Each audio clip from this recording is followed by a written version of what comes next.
That likability factor is something we all crave. We want to be more attractive, magnetic, charismatic, and liked by other people. Is that what we want? I want to. Well, can you supercharge your life to become more likable?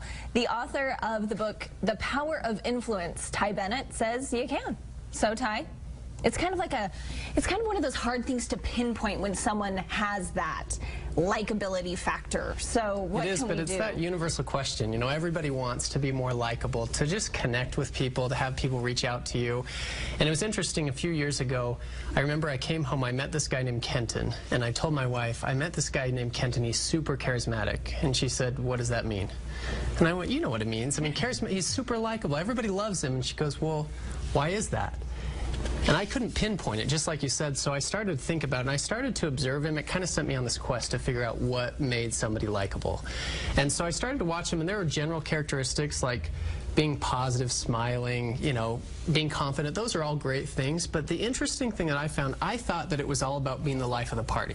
I thought it was being the loudest, being the funny one, but what made Kenton really likable was that when you had a conversation with him, you left feeling better about yourself.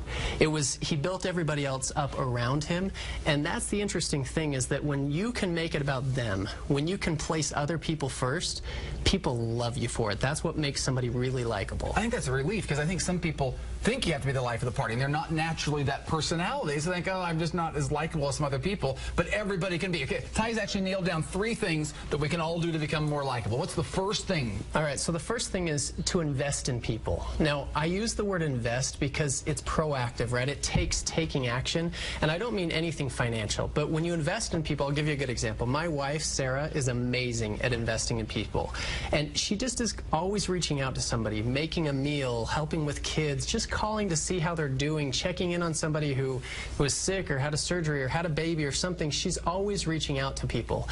And when you can invest in people, it's like those little deposits in emotional bank accounts. They pay dividends for years to come.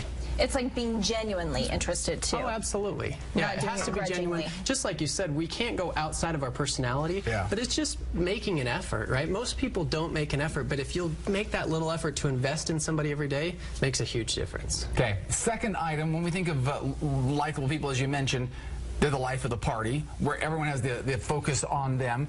But how much do these people really focus on themselves? Okay, that's the interesting thing. The second idea is to focus on being interested, not interesting. Now, being interesting is all about you, right? That's the life of the party. You want to be in the spotlight, but being interested is all about the other person. It's learning how to ask questions. It's learning how to really listen, to validate people, to make it about them. I mean, have you ever had a conversation with somebody where you did virtually all the talking? They asked you tons of questions. You probably left and went, that was a great conversation. I mean, that was so fun. I loved that, right? We love to talk about ourselves. But on the flip side, if you can do that for other people, if you can focus on being interested, my sister-in-law, Anna, is great at this. Such a likable characteristic. But last week I was featured in Utah Business Magazine's Top 40 Under 40. That was kind of a shameless plug that I just put it. But the day that it came out, she was at my house, and she took total, genuine interest in it. She wanted to see the magazine. She asked me all about it. She was looking at all the other people, asking me what I knew about them. And I felt awesome because she actually cared, right? She went beyond just, oh, that's really neat. You know, she was really genuinely interested. And so it's just that shift, right? Instead of making it about you, being interesting, wanting everybody to think you're cool, if you focus on being interested, people will love you for it. Yeah, people like talking about themselves. So if you can ask questions and things like that, like I'm going to do to you. Okay. And what's the third thing that you found we need to do? The third is to practice the platinum rule of relationships. Now, we all know the golden rule. The golden rule is to treat other people the way that you want to be treated. Sure. Great thing, especially when it comes to morals, decency. I've taught my kids the golden rule. But when it comes to building likability and connecting with people, we need to step it up. The platinum rule is to treat other people the way that they want to be treated. You see, we're all different, right? We all have different needs, wants, and desires. And I'll give you a good example. A friend of mine, John Curtis, is the mayor in Provo, Utah. Before he became the mayor there, he worked for O.C. Tanner, the employee recognition company. One of the main clients that he wanted to have was the tobacco company Philip Morris, and he kept reaching out to this lady, this middle-aged woman, this raspy smoker's voice. He just talked to her on the phone. She never gave him an appointment. And so he kept calling and calling over months. One Friday afternoon, he called, and she answered the phone. He said, hey, this is John Curtis at O.C. Tanner. How are you? And she was very blunt. She said, John, I'm hot, I'm thirsty, I don't want to talk. o'clock. It's a bad time. See ya. That was it. That was the end of the conversation. He hung up the phone and he thought, all right. But he remembered a previous conversation where she talked about how she liked Diet Pepsi.